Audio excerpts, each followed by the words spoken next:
என் பேர் செம்மொழி. நான் சுந்தர்லிங்கத்தை பத்தி பேச போறேன். இந்திய விடுதலை போராட்டத்துல மறைக்கப்பட்ட ஒரு வீரர்.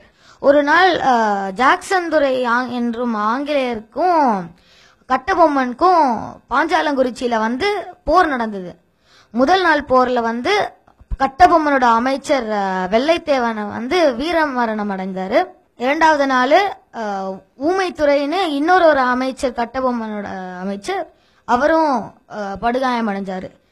அதனால கட்டபொம்மன் புதுக்கோட்டை சமஸ்தானத்துல தஞ்சமடைந்ததாகவும் புதுக்கோட்டை மன்னர் கட்டபொம்மனை ஆங்கிலேயர்கிட்ட ஒப்படைச்சதாகவும் ஒரு வரலாறு பேசுது. ஆனா சுந்தர்லிங்கம் எங்கேயும் ஓடாம அஞ்சாம பாஞ்சாலங்குறிச்சியிலே இருந்து அவரோட உடல் பொருள் ஆவிய இந்த மக்களுக்காக இழக்க தயாரா தான் இருந்தாரு. போராடி போராடி கொஞ்ச நாள் கழிச்சு கட்டபொம்மனோட படை கொஞ்சம் கொஞ்சமா அழிஞ்சுட்டே வந்தது. அவரோட மாமன் மகள் வடிவனாச்சியாரோட ஒரு தந்திரம் செய்தார். ஆட்டு மந்தைகளை அந்த ஆங்கில வெடிமருந்து கிடங்கு பக்கத்துல நிறுத்தி வச்சாரு. சுந்தர்லிங்கம் தீப்பந்தத்தை எடுத்து அதுல கொளுத்தினாரு. எல்லாருமே நெருப்புல எரிஞ்சு சாம்பல் ஆனாங்க. எனவே வாழ்க சுந்தர்லிங்கம், வளர்க அவருடைய புகழ். செம்மொழி தற்கொலைப்படை தற்கொலைப்படை என்று இப்பொழுது சொல்லுகிறார்கள் அல்லவா? அப்போதே சுந்தர்லிங்கம் அதை செய்திருக்கிறான்.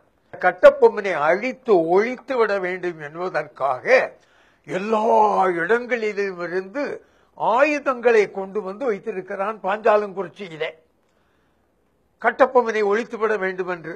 அப்போது யாரும் பக்கத்திலே போக முடியாது.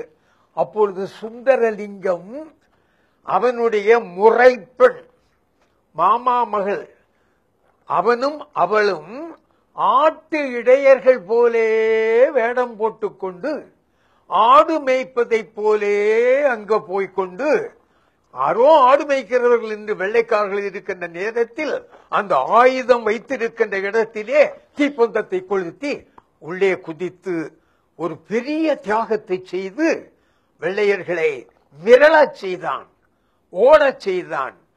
சுந்தர்லிங்கம் யாருன்னு தெரியுமா? இங்க ஒரு சுந்தர்லிங்கத்தை வச்சே ஒரு பெரிய சர்ச்செல்லாம் வந்துச்சு, உனக்கு தெரியுமா? பஸ்ஸுக்கு அவர் பேர் வச்சதுனால வைக்க கூடாதுன்னு சொல்லிட்டு ஒரு போராட்டம் நடந்தது. என்னோட பேரு